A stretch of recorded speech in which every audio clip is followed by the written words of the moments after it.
Hello, Joe. That this question in the figure show the wedge and plus particle is rest at a vertical wall. The particle of mass is m equals to capital m by 2 है, small m जो है capital m by 2 के बराबर है। मतलब यहाँ पे जो पार्टिकल का मास है स्मॉल m वो कैपिटल m जो वेज का मास है उसके by 2 के बराबर है। Is release from the rest, यहाँ से इसको रेस्ट से रिलीज किया जाता है। तो मतलब अभी रेस्ट कंडीशन पे वेलोसिटी सब कुछ जीरो है बेटा। यहाँ से हम इसको क्या कर रहे हैं बेटा, रिलीज कर रहे हैं। ठीक है, तो wedge as a mass capital m the maximum height reach by the particle on the circular give. तो मैक्सिमम हाइट जो अटेंड करता है पार्टिकल वो 2r/अल्फा हाइट वो अटेंड करता है, height attend bye the particle circular group बेटा। तो हमें अल्फा फाइंड आउट करना है। आइए हम इसके क्वेश्चन के सॉल्यूशन पे चलते हैं। तो अभी हम क्या देख रहे हैं कि आपका जो वेज है वो भी रेस्ट कंडीशन पर है और पार्टिकल है वो भी आपका रेस्ट कंडीशन पर है।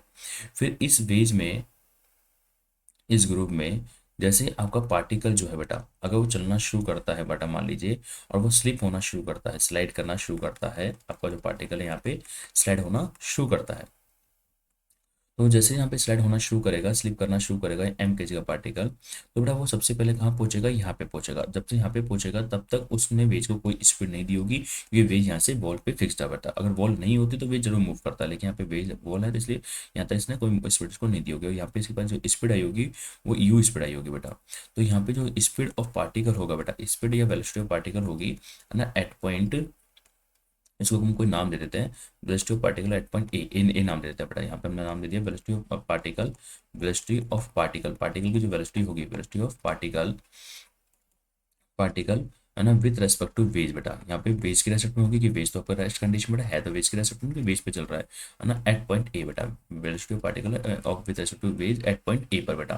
तो ए पॉइंट पे पार्टिकल का speed with respect to wedge अगर हम देखते हैं तो बेटा कितना होता है, √2 rg हो जाता है बेटा, √2 rg हो जाता है। क्योंकि हम जानते हैं यहाँ पे आर स्पीड है, यहाँ से आपने रिलीज करा है, इनिशियल स्पीड यहाँ पे जीरो है, तो यहाँ पे स्पीड आपकी √2 rg हो जाएगी। और वेज का जो स्पीड है अभी वो किस कंडीशन पर है, वेज अभी आपका रेस्ट कंडीशन पर है। तो जो पार्टिकल का स्पीड है विद रेस्पेक्ट टू ग्राउंड, अगर वेज का स्पीड यहाँ पे जीरो है तो वहाँ पे √2 rg ही यहाँ पे स्पीड हो जाती है बेटा, ये हमने देख लिया। तो यहाँ पे जो स्पीड है एट पॉइंट ए पर बेटा पार्टिकल के पास में वो हमेशा यहाँ पे √2 rg स्पीड होने वाली है। अब इसके बाद में पार्टिकल ऊपर चढ़ेगा तो जितनी हाइट मूव कर रहा होगा तो मैक्सिमम हाइट पर क्या होगा, यहाँ पे मैक्सिमम हाइट होगी बेटा। अब इस कंडीशन में क्या होगा कि जब पार्टिकल यहाँ से यहाँ मूव कर रहा होगा, ए से बी मूव कर रहा होगा, उस टाइम पे आपके वेज को भी इम्पल्स मिलेगा, तो वेज भी आपका v1 स्पीड से मूव कर रहा होगा बेटा। तो जब मैक्सिमम हाइट पे पहुंच जाता है, मान लीजिए इट इज द, ये पॉइंट आपके पास कौन सा पॉइंट है, मैक्सिमम हाइट का पॉइंट है, यहाँ पे मैक्सिमम हाइट पे पहुंच चुका है। तो मैक्सिमम हाइट पे पहुंचना मतलब है यहाँ पे पार्टिकल का स्पीड जीरो हो जाना। तो पार्टिकल का स्पीड अगर इस पॉइंट पे जीरो हो गया मतलब यहाँ पे पार्टिकल जो है वेज के रेस्पेक्ट में रेस्ट पर आ चुका है, लेकिन वेज मूव कर रहा होगा उस टाइम पे v1 की स्पीड से। मतलब यहाँ पे हम इस प्रकार से देख सकते हैं कि जो सर्कुलर ग्रुव है, इस प्रकार का एक सर्कुलर ग्रुव आप देख पा रहे हो, ये सर्कुलर ग्रुव आप यहाँ पे देख पा रहे हो बेटा। ठीक है, और पार्टिकल जो है आपका यहाँ पे इस कंडीशन में यहाँ से और यहाँ पे पार्टिकल आपका पहुंच चुका है, यहाँ पहुंच चुका है बेटा, ये आपके पास यहाँ पे पार्टिकल आ चुका है। और इसने जो हाइट अटेंड की है वो हाइट यहाँ पर h हाइट यहाँ पे अटेंड कर चुका है। जो स्मॉल m मास का पार्टिकल था जो यहाँ पे पहुंच गया, और ये वेज कैपिटल m का था, इसके पास यहाँ पर v1 स्पीड थी बेटा, और यहाँ पे इसके पास स्पीड जो थी वो कितनी थी, v स्पीड थी, वो हमने देख ली थी एट पॉइंट ए पर। और ये एट पॉइंट बी की बात हो रही है बेटा, ये पॉइंट ए की बात है बेटा। तो अगर मैं यहाँ पे देखता हूँ बेटा, तो यहाँ पे हम बात करें एट पॉइंट बी की, जिस पॉइंट को हम बी बोल रहे हैं यहाँ पे, तो एट पॉइंट बी पर, एट पॉइंट बी पर अगर हम बात करें तो पार्टिकल इज एट रेस्ट बेटा। पार्टिकल क्या है बेटा, with respect to wedge, particle is at rest, particle is at rest, rest condition पर है।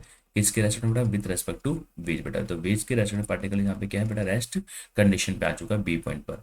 तो बी पॉइंट पे जो स्पीड है, बी पॉइंट पे स्पीड है बेटा पार्टिकल की विद रेस्पेक्ट टू वेज, वो क्या है बेटा, जीरो है बेटा, वो रेस्ट कंडीशन पर है। लेकिन अगर हम बात करें कि जो पार्टिकल की speed with respect to ground क्या होगी, तो हम क्या करेंगे यहाँ पे पार्टिकल की स्पीड में से, पार्टिकल की speed with respect to ground क्या होगी उसको कैलकुलेट करना है। तो पार्टिकल की speed with respect to wedge में हम यहाँ पर वेज का speed with respect to ground को ऐड कर देंगे। तो पार्टिकल का स्पीड रेस्ट तो वेज तो जीरो है, बट वेज का speed with respect to ground कितना है, v1 है। तो पार्टिकल का speed with respect to ground भी कितना हो जाएगा, v1 मीटर पर सेकंड हो जाएगा। तो अगर मुझे v1 कैलकुलेट करना है कि v1 कितना होगा, इसको कैलकुलेट करने के लिए मैंने यहाँ पे क्या लगा दिया, apply conservation of momentum. Conservation of momentum क्यों लगा पा रहा हूँ, क्योंकि यहाँ पे ग्रेविटी फोर्स वर्क कर रहा है और gravity vertical downward direction work कर रहा है, तो मैं कंजर्वेशन मोमेंटम एक्स डायरेक्शन में लगा सकता हूँ।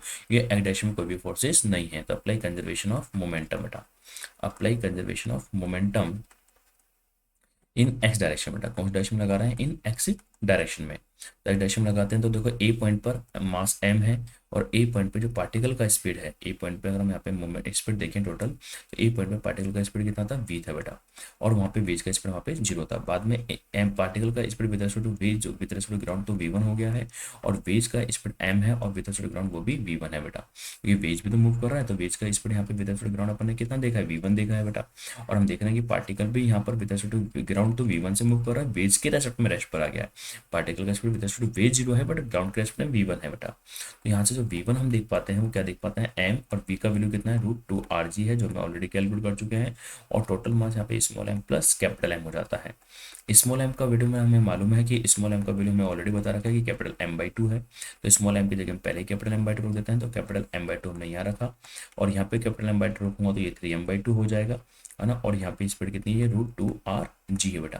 तो 2 से 2 कट जाता है, m से m भी कट गया, तो फाइनली हमने स्पीड कैलकुलेट कर ली बेटा, वो कितनी आ गई, 2rg/3 हमारे को स्पीड देखने को मिल जाती है बेटा। ये v1 स्पीड हो गई है बेटा, ये v1 स्पीड यहाँ पर हो जाती है, जो कि हमने यहाँ पर कैलकुलेट कर ली है कि v1 स्पीड कितनी हो जाएगी, 100√2rg/3 हो जाती है। मतलब वेज की और पार्टिकल की स्पीड यहाँ पे √2rg/3 हो गई है। और यहाँ पे जो पार्टिकल की स्पीड थी ग्राउंड वो 2rg थी बेटा, ये हमने यहाँ तक कैलकुलेट कर लिया। अब हम यहाँ पे एनर्जी कंजर्वेशन लगा सकते हैं, तो apply energy conservation, apply energy conservation. तो एनर्जी कंजर्वेशन अगर मैं लगाता हूँ, थोड़ा जब वो पार्टिकल मैक्सिमम हाइट पर गया होगा, पार्टिकल जब मैक्सिमम हाइट पर गया होगा ग्रुप में, जो ये ग्रुप आपको दे रखा है, और इस ग्रुप में जो पार्टिकल आपका मैक्सिमम हाइट पर जाता है, मतलब यहाँ से उठ करके यहाँ तक जाता है, यहाँ तक जाता है जब पार्टिकल आपका, तो वो मैक्सिमम हाइट कितनी अटेंड कर गया, h हाइट अटेंड कर गया। तो मैक्सिमम हाइट की वजह से पोटेंशियल एनर्जी हो गई mgh बेटा, और चेंज इन काइनेटिक एनर्जी तो 1/2 m, और फाइनल काइनेटिक स्पीड क्या हो गई, v1 का स्क्वायर, और इनिशियल स्पीड क्या थी बेटा, v का स्क्वायर बेटा। तो यहाँ तो इसकी स्पीड कितनी थी, v थी, है ना, और यहाँ पे जो स्पीड हो गई वो कितनी हो गई, v1 हो गई। तो चेंज इन काइनेटिक एनर्जी हमने लगा दिया, ठीक है। तो mgh बराबर 1/2 m, लेकिन हमें हमें मास को लिखना पड़ेगा ना, 1/2 m v1 का स्क्वायर माइनस v का स्क्वायर। देखो मैं पे यहाँ पर change kinetic energy, total kinetic energy लिखता हूँ, तो पोटेंशियल एनर्जी जो है यहाँ पे इस प्रकार से लिखो, पोटेंशियल एनर्जी यहाँ पे mgh हो गई भाई, यहाँ पे जो भी इस पार्टिकल के पास एनर्जी गई यहाँ तक, वो उसके पास पोटेंशियल एनर्जी थी, उसने इसको दो फॉर्म में दे दिया। यहाँ पे इसने इसको भी काइनेटिक एनर्जी फॉर्म में दे दिया और वेज को भी काइनेटिक एनर्जी फॉर्म में दे दिया बेटा। तो वेज की काइनेटिक एनर्जी तो कितनी हो गई, हाफ m v1 का स्क्वायर, और यहाँ पे जो ब्लॉक है, ऑब्जेक्ट है, पार्टिकल, उसकी kinetic energy half m v1 square हो गई बेटा। मतलब पोटेंशियल एनर्जी जो होती है यहाँ पे पार्टिकल की, वो यहाँ पे दोनों को काइनेटिक एनर्जी फॉर्म में मिल गई, पार्टिकल को भी और वेज को भी बेटा। स्मॉल m की जगह मैं यहाँ पे क्या पुट कर रहा हूँ, स्मॉल m आपका यहाँ पे कैपिटल M/2 है, तो स्मॉल m की जगह मैंने कैपिटल M/2 पुट कर दिया, तो mgh/2 हो जाएगा। और यहाँ पे ऑलरेडी ये कैपिटल m v1 का स्क्वायर/2 है, और स्मॉल m की जगह कैपिटल m पुट करूंगा तो कैपिटल M/2 मतलब m/4, यहाँ पे v1 का स्क्वायर हो जाता है बेटा। तो अगर मैं यहाँ पे सॉल्व करता हूँ तो कैपिटल m कैंसिल हो जाएगा, और यहाँ पे हम इसको मल्टीप्लाई करें 2 से, तो ये कितना हो जाएगा बेटा, 2gh/4 हो जाएगा। और यहाँ भी अगर हम 2 से मल्टीप्लाई करें तो 2v1 का स्क्वायर बाई ये भी 4 हो जाएगा। और यहाँ पे बेटा बेसिकली कितना है, ये v1 का स्क्वायर बाई यहाँ पे आपको 4 देखने को मिल ही रहा है बेटा, v1 का स्क्वायर बाई 4 हो जाता है बेटा। तो v1 का स्क्वायर बाई 4 ये कितना हो गया, बेसिकली 3v1 का स्क्वायर बाई 4 हो जाता है बेटा। 4 से 4 यहाँ पे कैंसिल हो गया, तो जो हाइट है यहाँ पे वो हाइट कितनी देखने को मिलती है बेटा, 3v1 का स्क्वायर बाई 2g यहाँ पे हाइट हमको देखने को मिलती है बेटा।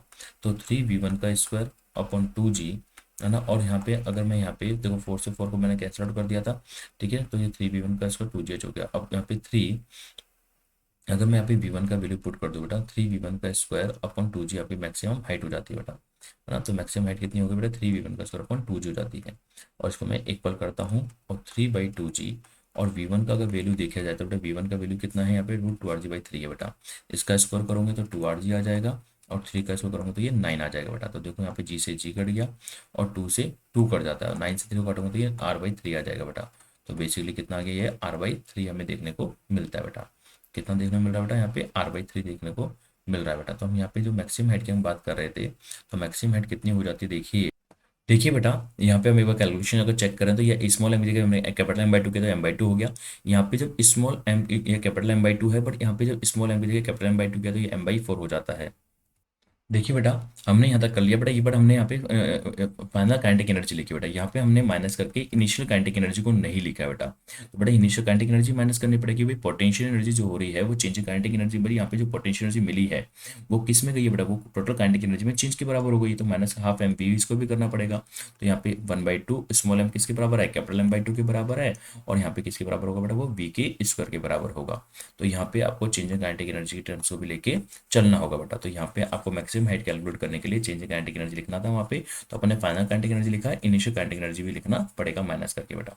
तो हम जब वो इनिशियल काइनेटिक एनर्जी भी लिखते हैं, हम बेसिकली क्या देख रहे हैं बेटा, वो हम बेसिकली यहाँ पर क्या देखने वाले हैं, तो देखिएगा यहाँ तक का। तो यहाँ तक की बात तो हमें समझ में आ जाती है कि यहाँ तक की बात में तो हमने कैसे यहाँ पे इसको सॉल्व किया बेटा। ठीक है, तो mgh/2 हो गया। अब हम आपको अगर यहाँ पे माइनस करके लिखते हैं, तो 1/2, तो हमने यहाँ तक लिखा 1/2 mv1 का स्क्वायर, और यहाँ पे स्मॉल एम जगह कैपिटल M/2 वी का स्क्वायर लिख दिया बेटा। तो फाइनली हम यहाँ देख रहे हैं कि m तो आपका कैंसिल हो जाएगा। तो यहाँ पे क्या बचेगा, gh/2, यहाँ पे gh/2 बचता है, तो इसको भी अपन क्या करते हैं, ऊपर नीचे 2 से मल्टीप्लाई करके 4 कर देते हैं, ये 2gh हो जाएगा। और ये आपके पास यहाँ पे v1 का स्क्वायर बचेगा। ठीक है, v1 का स्क्वायर बचेगा, तो इसको भी आप 2 से मल्टीप्लाई करके इसको भी यहाँ पे 4 कर दीजिए, v1 का स्क्वायर बाई 4 हो जाएगा। और यहाँ पे ऑलरेडी v1 का स्क्वायर बाई 4 है ये बेटा, और ये माइनस का 20 का बाई 4 हमारे पास आ चुका है बेटा। 4 से 4 भी काट दीजिए, तो बेसिकली यहाँ पे 2gh हो गया, यहाँ पे 3v1 का स्क्वायर हो गया, और यहाँ पे माइनस का v स्क्वायर हो जाता है बेटा। तो अब यहाँ पे मैं अगर मैं सारी वैल्यू को पुट कर दूँ 2gh, तो यहाँ पे 3 और v1 का स्क्वायर, तो v1 यहाँ पर बेसिकली कितना बेटा, √2rg/3 है, तो यहाँ पे स्क्वायर करूँगा तो ये 2rg हो जाएगा, और 3 का स्क्वायर यहाँ पे 9 हो जाएगा, और v स्क्वायर कितना है, √2rg मतलब 2rg हो जाएगा। तो फाइनली यहाँ पे 2gh हो जाएगा, और यहाँ पे 2rg/3 हो जाता है बेटा, 2rg/3, और माइनस का ये 2rg हो जाएगा। तो अगर बेटा यहाँ से हम मैनेज करते हैं तो बेटा कितना आ जाएगा, ये 4rg/3 आपके पास देखने को मिलता है बेटा।